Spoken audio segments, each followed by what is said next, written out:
Hi there, welcome to Recovering Boldly with Quest Center. I'm Courtney, your host, and this is a space where we tell stories of resilience, healing, and transformation.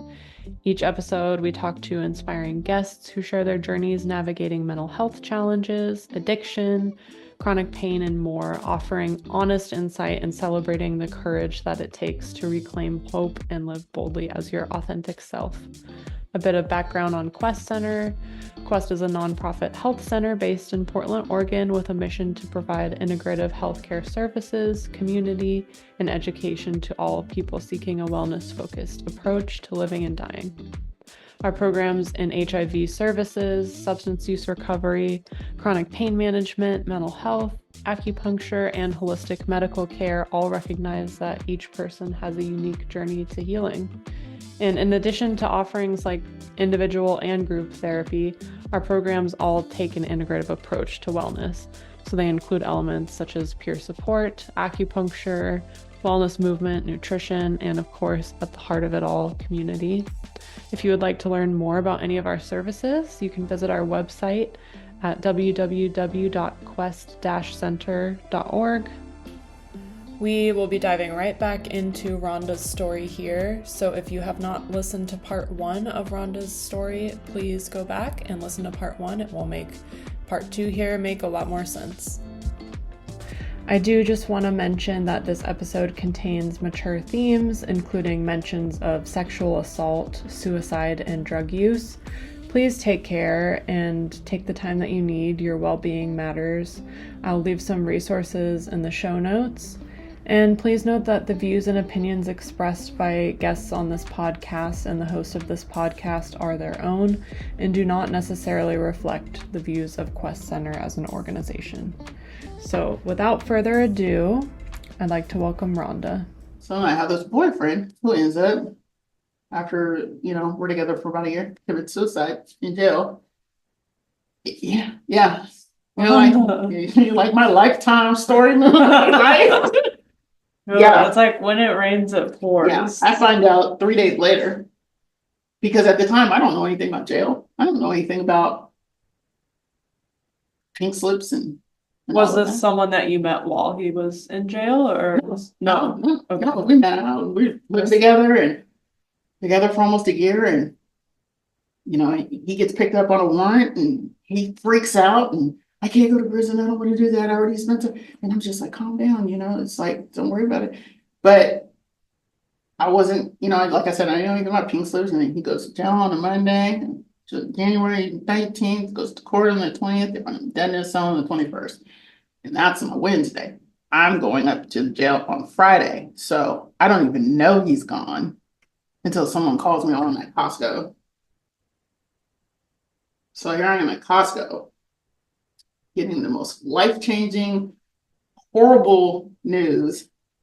I freak out and have a panic attack. Don't go outside for 2 years. Really? Yeah. I mean, yeah. What are you to do? What are you to do, Yeah, I'm not going out there. No. Like, I didn't know how to deal with this. Yeah. Yeah, it was so mind-blowing when I really think back on it. I can't even tell you what part of it was so upsetting that it made me withdraw from society. I mean, it sounds like it was all of it. It wasn't just, I don't think you have to pinpoint one thing. Like, it was the catalyst. Wait, like pick from the little pee, and like pee in the mattress. Right? Yeah, that's it. That's the thing. Yeah. Yeah, I don't know. It set me up. My brain said, "We can't handle it no more." Yeah, bitch, if you don't go sit your ass, yeah. We ain't gonna we will sit down for we gonna go sit down for a minute. Okay, you need to sit down. Okay, like we're not going to Costco. I haven't been to Costco since. I love that. That's funny. I don't blame you. Yeah, I haven't been to Costco since. I'm like, whoa. I started having panic attacks that were like turned into pseudo seizures. Oh my goodness. Oh yeah, it was a big mess. My brain said, stress? No. We don't we're not doing none of that. Like, we're just gonna go straight to stroke, okay? Oh my God. I was like, I was like, what the Yeah. hell is going on? I was like, I cannot function. Yeah. This is it. I cannot do it. 2 divorces, career gone, freaking mom, me and my mom don't get along. I'm just like, what? I don't know what to do with any of this. My brain said, neither do I. That's what we're gonna shut down. So we won't. Yeah, party over here. So then now I'm just using to balance my serotonin and balance something out so that I can literally wake up. Yeah. So in the 2 years, I'm not exaggerating, I think it was longer than that. But for the 2 years, I stopped going outside. I picked up a computer and I'm going, I wonder how this thing works. So I started taking them apart. I started crashing them and I started fixing them. And I started, yeah, because I needed something to do because I wasn't going outside. I had somebody who went shopping, farming. This is how my whole criminal mind, it's turned, the wheels are turning. Yeah. So I'm just like, I wonder how that works. So I started taking them apart, started like doing all kinds of things. That's pretty amazing. And I'm sitting here and I'm thinking, okay, it's to the point to where I'll have like laptops and freaking, and then everybody's like, I got a laptop that's not working. I was like, bring it to me. See if I can fix it. And I'm like, okay. And I'm like, all right, so I'm fixing stuff. And then I'm like, this is kind of cool. So they're like, I can't pay you. And I was like, so I need a case of Pepsi, a Snickers, it's microwave popcorn. If you can get me those 4 things right there, we're good. We're good. I'll fix it. Yeah. Then I started fixing computers and upgrading them. I just learned how to do all of these things with computers, right? Wow. Not one class, not one. I never Googled anything. You were just going for it. I just went for it. I was just like, this is cool. So then, and then people would bring me something. So I'm trying to part them out. And then I got all these little parts and stuff, So when somebody brings something, I need a screen. Oh, I got that. What kind of computer is it? Yeah. Because I figured it out. It's like, we're talking about. You started learning. I was a hermit, I was inside for like years. And so then I'm doing all of this. Then I get the server hard drive. And I'm like, what's in here? I have the right tools to take this apart. So I'm like collecting stuff. Plus, I'm selling dope too. So I'm at home and I'm selling meth. And people are like, oh, yeah, I don't have enough. Got a computer? That's ports. That's some drives. Bring some drives and see if I want to know what's on it. I mean, that was my way of getting some type of, out in the community, bring it to me. And then I'm going to do my own thing. So, and then plus I'm into decorating and, and also so I got this whole little setup and it's just like perfect for me because it's got everything in it. I've got like every movie, all the music I could think of because I'm downloading and I'm doing all of this, so I got my whole thing going on and it's comfortable for me. You know what I mean? And sounds like you would have been prepared for COVID. Yeah, that's why when COVID happened, I was like, hey, like, I got this. I got this. I was like, why are you guys complaining? I was like, this is great. This is awesome. Yeah. I took apart, I don't know if you've been in my office downstairs. I have not. Okay. Maybe I should. And then you'll know why I'm telling you this story. So I finally get somebody brings me the little screwdrivers. This is cool. So I take this hard drive apart. It's got 10 freaking discs in it because it's a server hard drive, right? Okay. So it's got all the 10, discs in it. And I'm, whoa, I'm gonna make a mirror out of this, right? Well, as I said, I decorated and stuff. And so like I'd like to put things on levels and I've always been into interior decorating. And so instead of draping fabric over, I used to paint the boards and stuff. So colorful, right? Yeah. Somebody knocks on my door and I'm still looking at it and I'm so in awe of these platinum coated discs, right? And I'm just like, wow, I never thought that they looked like this, And I have this brand new board I just painted. I was going to make a table or something out of it or on my computer crap. And I mean, like I had like a small computer repair store worth of freaking parts that, from capacitors to, I mean, like I taught myself how to do all of this, fix Amazing. broken screens and, and solder and all of this crap, right? And I throw the disc down on the board. I go to get the door. And when I come back, I look down and I go, wow, that's kind of cool. So you got this colored red board with these platinum coated discs on them, kind of like spread out, and it just looked like art to me, right? So I started creating art out of computer parts. And I've sold a few, but yeah, I just started doing it. So like my whole apartment was just, and then it's like people started bringing me stuff like random recessed lighting rings and like all this random stuff. And I'm just like, now I'm selling like for art shit. Wow, yeah. Who would have thought? Yeah. I don't even care about the money. I'm like, oh yeah, bring me this, bring me that, bring me broken, bring me window panes. And, and I got my whole apartment is just full of freaking art that I've created, cool. Right? And then it's just like that phase went through it, and then it was just like, Then I started thinking of other things, and then I moved in with some friends associates, I should say. They're having a problem with the in and out traffic, and she wants it to stop. And she's like, people aren't going to do that if you're here. I'm going to do that. Yeah. My friend comes to save me, and he gets murdered in the driveway. What? Yeah, I can't make this up. I wish I could. You really can't. Yeah, I wish I could. So a friend comes to stay with you at your friend's house that you were staying.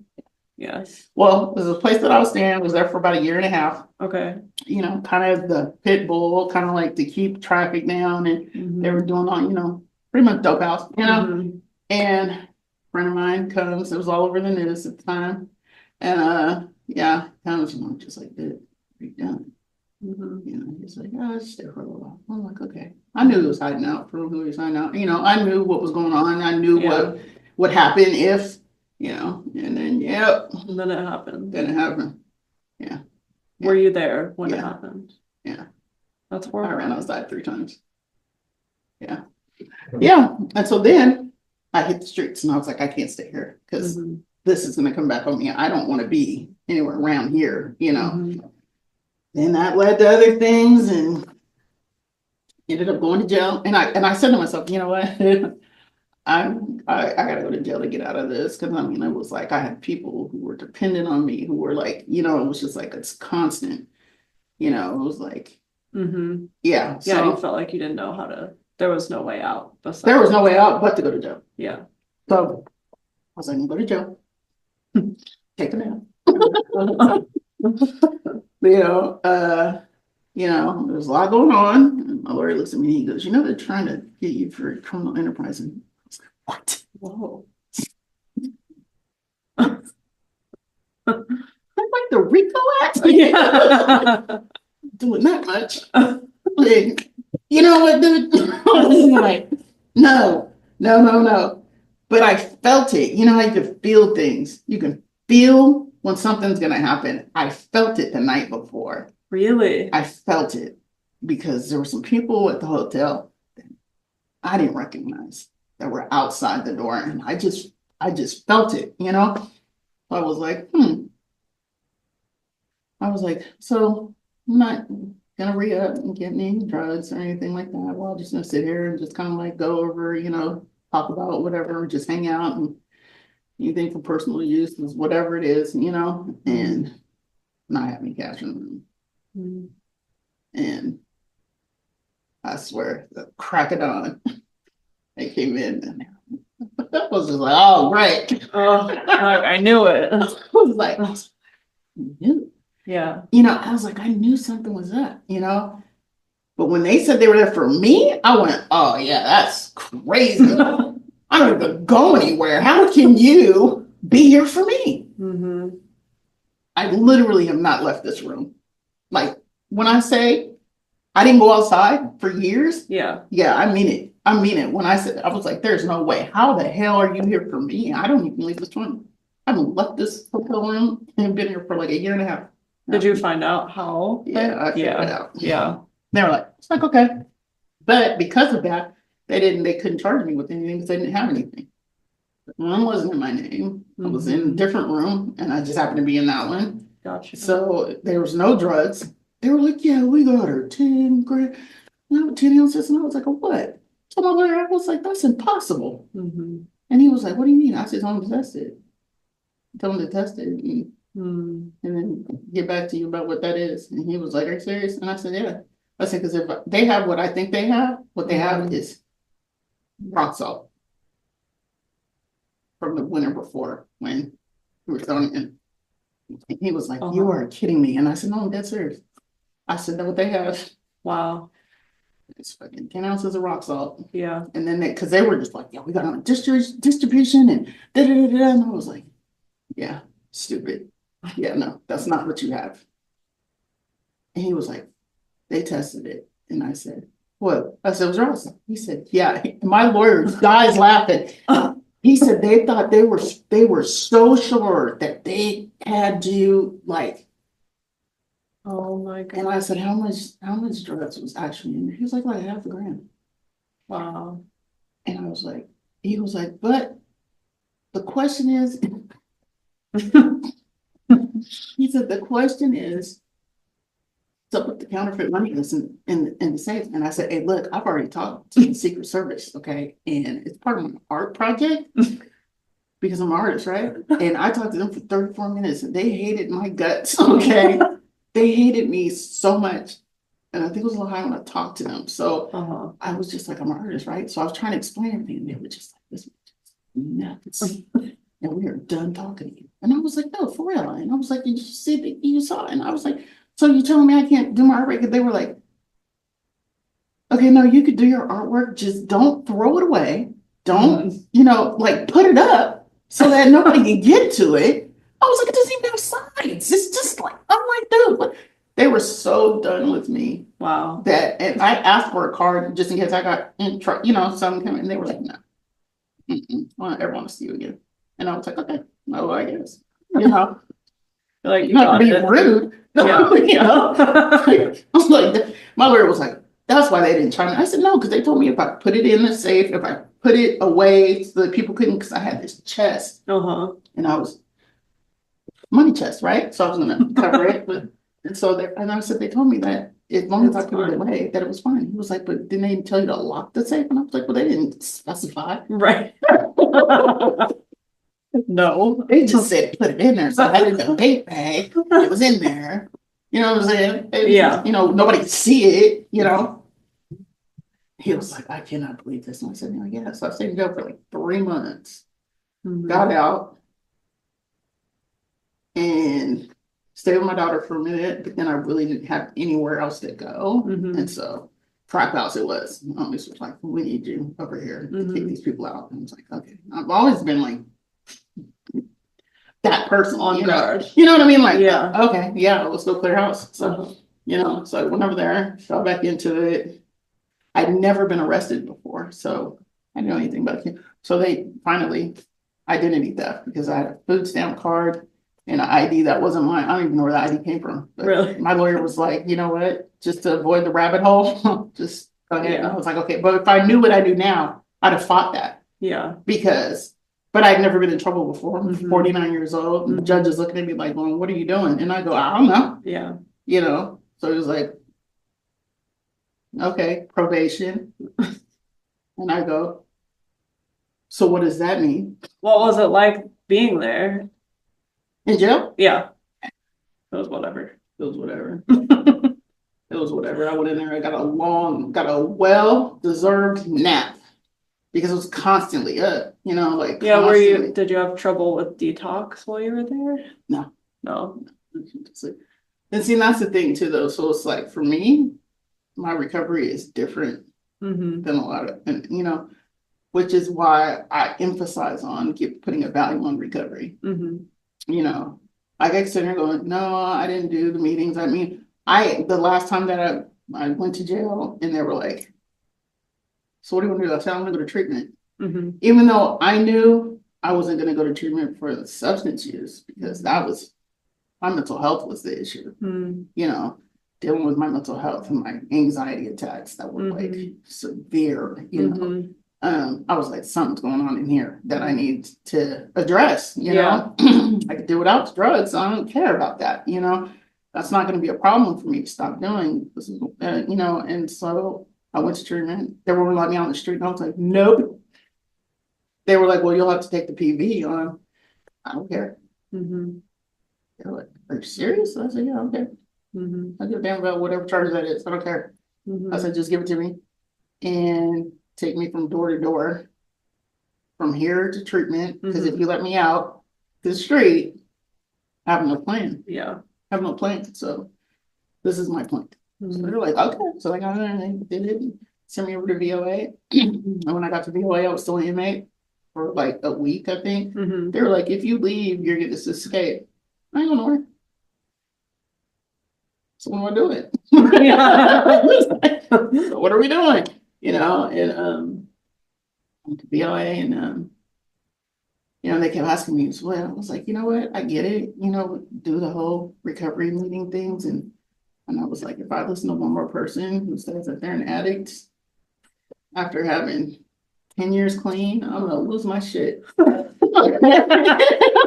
like, this is not for me. This doesn't make sense to me. Yeah. It's not logical. You're either an addict or you're not. And that was my mindset. You're either an addict or you're not. What kind of value are you putting on recovery? Because if you're not in recovery, you can't be an addict and be in recovery. Well, that's what my brain. I see. My brain says, you can't be both. You're the one or the other. You're in recovery or you're not, right? But I had to learn that some people, that's how they identify with their path and where they've been and where they're going. And, and so I'm like, okay, my counselor used to be like, and I said, okay, hey, don't ask me questions if you guys don't want me to start questioning things, because that's me. I question things because I want to know why that is said that way. I want to know why, things, I got to deal with from all angles, because if not, it just sounds like a whole bunch of just great to me, and I want to know what is the purpose. She's like, okay. So we'd sit there and she'd be like, go ahead, ask a question. I go, I ask a question. She'd give me, and I go, I know you're not supposed to give me advice or an opinion or nothing. I said, but I need you to talk to me like I'm a human being. I don't need you to talk to me like I'm a case study. I need you to talk to me. And so she was like, okay. And so she talked to me and we talked, and I told her, and I said, I came in here and I said, all these wounds that I got, I started, I got all these little band-aids all over me. I said, I need to start snatching them off so they can heal. And I was like, but they're not going to heal if you can't be honest. I'm not a cookie cutter person. Don't cookie cut me. I need to know. She was okay. And so we sit down and we talk and we talk and we talk. And I started to get more of an understanding on this whole recovery thing. Cause I was like, either you do it or you don't. That was my mindset. Either you're going to do something or you're not going to do it. If you're done, you're done. And that's how I was. I was like, I'm done with that. So where do I go from here? How do I put this in perspective? And how do I express how I feel about, because a lot of it I was just like, this is ridiculous. You know what I mean? I was like, I don't get it. I don't get it. So like, and then I started to realize everybody is at a different level in their recovery. Yeah. This is my first time in trouble. This is my first time coming to this. And I'm listening to people who struggled with it and stuff. And I'm just like, so what do you guys, how are you guys helping them? And then my brain switched to that. How, if they're bad, what are you doing? What are you not doing? And I started paying attention to it. And it was more like, okay. And I was like, I want to do this. This is what I'm going to do. I want to do this. I don't feel like y'all doing it right. Yeah, what did resonate with you? It was just like, it was, so when I say cookie cutter, like we can sit here and we can go, okay, everybody read this. This is what's going on. And this is a tool. And this is a skill. This is a coping mechanism. These are the things that you're going to use when you start to feel like cravings or triggers, and you get triggers, places and things. And I kept hearing that, and I kept hearing that. And I hear now, I keep hearing, I ask my clients when I'm sitting there, what does that mean to you? Oh, what? People, places, yeah, tell me what that means to you. Being around, people that I used to do things with, or places where I used to go and stuff like that. Okay. You ever think about the things where you walk past places that you've never been, but you know what's going on there?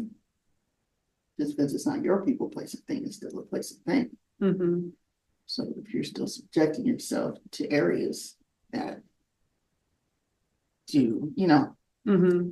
where you're susceptible to Falling into those falling into patterns. those patterns, what do you do? Mm-hmm. Oh, never thought about that again. So you start replacing instead of getting, replace those behaviors with positive and productive behaviors. Mm-hmm. Whenever you felt like, oh, you accomplished something, I'm gonna go have a drink. Well, I just accomplished it. I'm so excited. I'm gonna go get some ice cream. Mm-hmm. If you replace those, Mm-hmm. then what happens is those old behaviors, places and things start to fall back, where they're not even in the forefront of your mind anymore, Mm-hmm. because you've replaced it with something else more positive, more productive. Mm-hmm. Right. So I use my domino analogy. I love this book. When I have graduations, I'm giving domino pieces to people instead of rocks. So my domino theory is, Yes. here you have relapse, or Mm-hmm. here you have addiction, Mm-hmm. and you have relapse. So when you line up dominoes, Mm-hmm. they get that whole thing to cascade. You hit one, and they all go. Yeah. Mm. Addiction, recovery, Mm. tool, tool, Mm. tool, skill, Mm. coping mechanism, tool, skill, Mm. coping, trigger, bat. It's gonna go. Oh. Skill, coping mechanism. Here's relapse, and here's addiction way back here. So if you're placing these dominoes in place, Mm-hmm. and you're replacing old behavior, old things with positive, productive things, what you're doing is you're giving your recovery a value. Once you give it a value, how do you value it? Oh, it means this, and that to me because I can do this, and that. That domino kind of shifts out from some of that trigger, Mm-hmm. So happens safer. It's not slapping it all the way back into relapse and addiction. Mm-hmm. I like that. Yeah. And that's what I share. That's what I teach when I'm in groups and stuff. And I ask them, I give examples. Value on recovery. You bought a $60,000 car. Would you park it underneath the tree where there's birds eating berries? You're gonna shit on your car, right? It's logic. Yeah, it's inevitable. Mm-hmm. Those birds, you're not going to do it because what? You value the hard work and the effort that you put into getting the credit score, the money, all of that to buy that car. Mm-hmm. I look at recovery the same way. Mm-hmm. You're putting forth that effort and it's, all the time, blood, sweat, and tears. You're putting all of that into being abstinent, staying sober, being in recovery. It's value. Mm-hmm. What are some of the coping skills or mechanisms that you've found or like replacements in your life? It kind of, I'm sure it's probably changed or like it changes a lot. Yeah. But I know that one thing I always say is when you embrace change, you get to say what your future looks like. So change is going to happen regardless. It's ever moving, it's ever flowing. It's going to happen, good or bad. It just changes what it is. Whether it's good or bad is how you perceive it. You can fight it. It's going to make you pain in the ass to deal with. Or you can say, so I'm changing. This is changing. I'm not doing these things anymore. I have to learn new skills. That's a change. Whether or not you want to put forth the effort and the energy into doing that to succeed in that, it's like small victories. It's not necessarily, I'm going to go out there and I'm going to I can't wait till I get a year clean. No, if you get 3 days clean, if you get today clean, guess what? That's a triumph. So it's like acknowledgement, acknowledge it, sit with it. you know, in women's group, I love it. Yeah. In women's group, I let them know you guys are amazing. You know, no matter how you feel today, no matter how you felt yesterday, no matter how you think you're going to feel tomorrow, just know that you are an amazing individual and that you were made magnificently and you are worth every effort you guys put into this recovery. You know, and don't let anybody tell you. I always tell them, this world is not what it takes to break us. And I make sure, you know, I feel like it's important to hear good things, you know, about us. You know, like your smile today. You're doing awesome. I'm proud of you. I'm proud. I tell them I'm proud of you guys for being here today. I'm proud of you for showing up, even if you could only show up for half the group, you know, and it makes a difference because those are the things that we're not hearing. You know, those are the things that make a difference, you know. Certainly, yeah. Yeah, those are the things that make a difference, you know. You know, I ask people, what are you afraid of? What's your fear? What is it about recovery that you're afraid of? You know, and I've had people say, losing myself, not learning or not knowing what to do with myself if I don't have this. You know, so that's where we come into it and we replace those old behaviors and habits. And, you know, is it okay to acknowledge them? Yeah, I them. Is it okay to be selfish in recovery? Hell yeah. Yeah. Because it's about you. The what are you afraid of question reminds me of a therapist I had who used to do this exercise with me where it was like, okay, what's the worst thing that can happen? And then you just keep going and you keep going and keep going until like the very possible worst thing. And in the end, you're like, that's ridiculous. Like, I'm never going to get to that point. Yeah. Like, it's like, so yeah, I think sometimes the best thing you can do is just be straight up and acknowledge what is your fear. Yeah, like let's be honest about it and break it down. Yeah. Like I hear my dad in my head, use your voice, use your words, use your voice. Yeah. Self-advocacy, I'm a huge I tell my clients, comes in threes. It's a three-way candle. Advocate, advocate. If you get to the point to where you feel like you have spoken up for yourself and it has not helped, you tag me in. Yeah. Okay. Yeah, there we go. You tag me in. Yeah. I know a lot of people know my late husband was in prison and he had liver failure. And they threw him on hospice. Wow. Like they were like, we're not taking us, you know, they just stopped treating him, stopped taking him, you know, and they kept calling me and they're like, yeah, we don't think he's gonna make it. We don't think he's gonna make it. I was like, what? I'm on my way. You know, I go down to Two Rivers and they're not looking at him. And they were overdosing him on fentanyl oxys and they stopped giving it to him, gave him some morphine and kind of snapped out of him. And I looked at him, he was like, don't leave me there. Bet. Not doing it.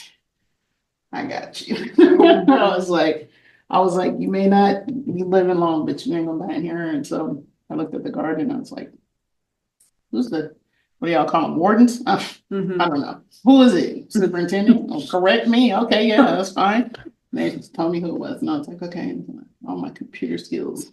Yes. All my computer skills into action. And I got home and it took me a couple days, you know, I have to be, because I was nervous and I was like,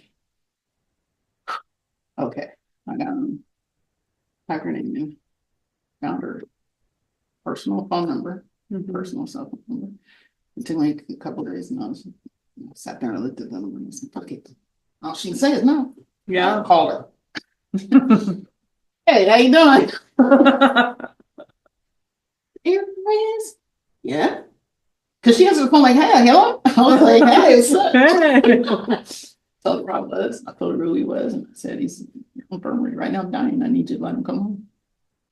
She was like, I'm familiar with that. She was like, who are you? And I told her who I was. And she was like, yeah, I can do that.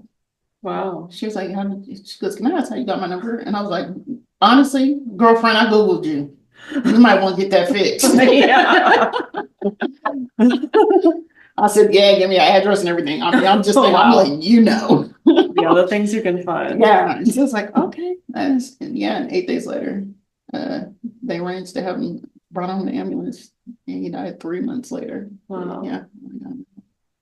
And he was able to be home with you when he passed. Yeah. Yeah. Yeah. So That's amazing. I was like, so when I'm a big, when I say, and I used to tell him, tell them that you want a liver transplant. He was like, they're not gonna do that. I was like, oh my God. I was like, oh my God, I need to, so I'm just this big fan. It was like of self-advocacy. Like you don't know unless you ask. And if So true. and when and if or whatever the situation is, when you don't like you can't expect for other people to be in your corner. You have to learn to advocate for yourself. Mm-hmm. You have to learn to speak up. You have to learn to talk about what you need and what you want, set those goals, set those boundaries, stand on them, because at the end of the day, it's just you. I don't care who you have around you. I don't care who's in your life. All right. At the end of the day, it is just you.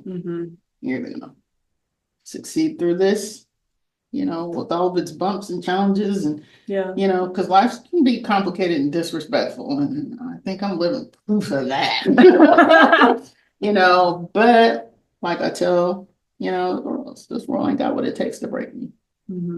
Clearly, yeah. Yeah, I'm gonna keep pushing forward until I take my last breath. And while I'm doing it, I'm gonna rock this shit like a rock star. Yeah, and it's so amazing that you get to bring other people into that energy too, and now you're spreading that and helping other people heal. Yeah. So thank you.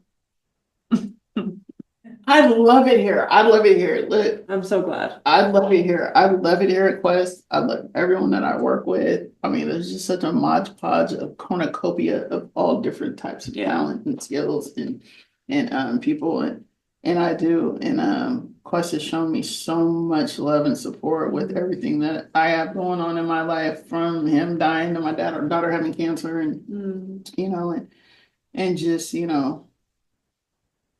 it's been a pleasure every time somebody, because VOA's been trying to get me to come over there. Really? Oh. I even went to my alumni with my Quest Recovers. Yes. Keaton was all represent. Yes. I love it. I was like, yeah, no, they know too. They were like, you like them up there. I was like, man, I'm loyal to the, I mean, like, dude, you couldn't pull me out of there running, kicking or screaming. I was like, there's no way. And I feel like, I mean, so much of what I see here at Quest is that Quest really sees that there are multiple ways to do recovery. And it sounds like that's how you see it too. Like you're not just, this is the one right way. Like, right. Yeah. There's not, I feel like there's so many different ways, and that's the only way. I mean, because you have all of you're getting caught up. Yeah. All of these different individuals coming from all different backgrounds and cultures and walks of life and experiences and everything. And not everybody is gonna resonate with one. Yeah, with just one thing. Like, it's like Tiara, Tiara. But I can get in there and talk with them. Like we can get in there and chop it up. Like I couldn't do that in one of the other groups. Right. You know what I'm saying? Yeah. So it's like, but it's like I feel I know I'm getting across to them because they tell me, they were like, yeah, we love the way that you just explain that, it's like real. And I'm like, for real, shit. It's like, keep it pushing. I guess I'll keep it up. You know what I'm saying? But it's like I'm a big believer in you, like that whole, you got to meet people where they're at, but you also have to take into consideration how people are, you know what I mean? Like, I'm not going to be, if somebody says, and I ask my clients, so how real do you want me to be with you? Big real, little real, in the middle, like how real do you want me to be? I mean, like, how do you want me to check you on things? Like, really, you got to tell me how you want me to deal with you. You know what I mean? Like, how do you want this relationship to be? It goes two ways. And I was like, because I'm not treating everybody the same. I'm not going to do it because that doesn't, people are individuals. So, I'm going to listen, right. When I get them to talk, I'm like, tell me why you're here. Let's talk about it. Let's talk about what you're doing, how you doing it, and what's going on. Yeah. And they do, and I listen, and so when something comes up, I go, well, it's kind of like when you were telling me about that, and I go, well, like, how do you know? I think what you told me. Yeah. If you're not paying attention to what you're telling me, I mean, like, I don't need to be lying to me. But I just listen. They be like, you know what, you listen. Yeah, you know, Hmm. sometimes you gotta match energies, Yeah. in a positive and productive way. So, Hmm. if I have somebody who's a little narcissistic and they keep coming at me, I'm gonna give them a little narc. I'm gonna give it to them a little bit so that they know I'm right here. I see you. Yeah. I see you. You ain't gotta be all crazy. You Mhm. know, you Like know, I can match you. it's fine. It's Yeah. fine. Yeah. You know. But yeah, I just, I love the philosophies and I love, it's a lot. At first, when Hmm. I first time, I was like, oh, no, this is different. Hmm. Hmm. But that's never different. It's never like scared me off or anything. Oh, it's Yeah. learn the way. Yeah. Yeah, and it seems like you really have. You've really carved a space for yourself. It's awesome. Yeah. Here. Well, thank you for doing this. I really appreciate getting to know you better. It's like I've known you here and there, and like Yeah. hearing your music, I loved, and so I've been excited to actually get to sit down and talk to you. Yeah, this is nice. So I was like, I gotta do. I hear my dad in the back of my head going, "Do it, baby girl. You Yeah. need to go ahead and start telling people your story." And I'm like, wow. Yeah, I mean, it's so important because then other people who maybe have similar experiences Yeah, can feel seen and, yeah, you know, yeah. This was cool. yeah. This Thank was you. cool. Is there anything Thank you. I didn't ask you Mm-mm. that you I think we talked about it enough. I'm thinking we edit. covered it? We have to be some editing. Thank you so much for listening. If you enjoyed this episode, stay tuned for more. You can support us by leaving us a rating or review and consider supporting our efforts here at Quest Center with a donation at quest-center.org/contribute. Every little bit makes a difference. Thank you so much for tuning in, and I'll see you next time.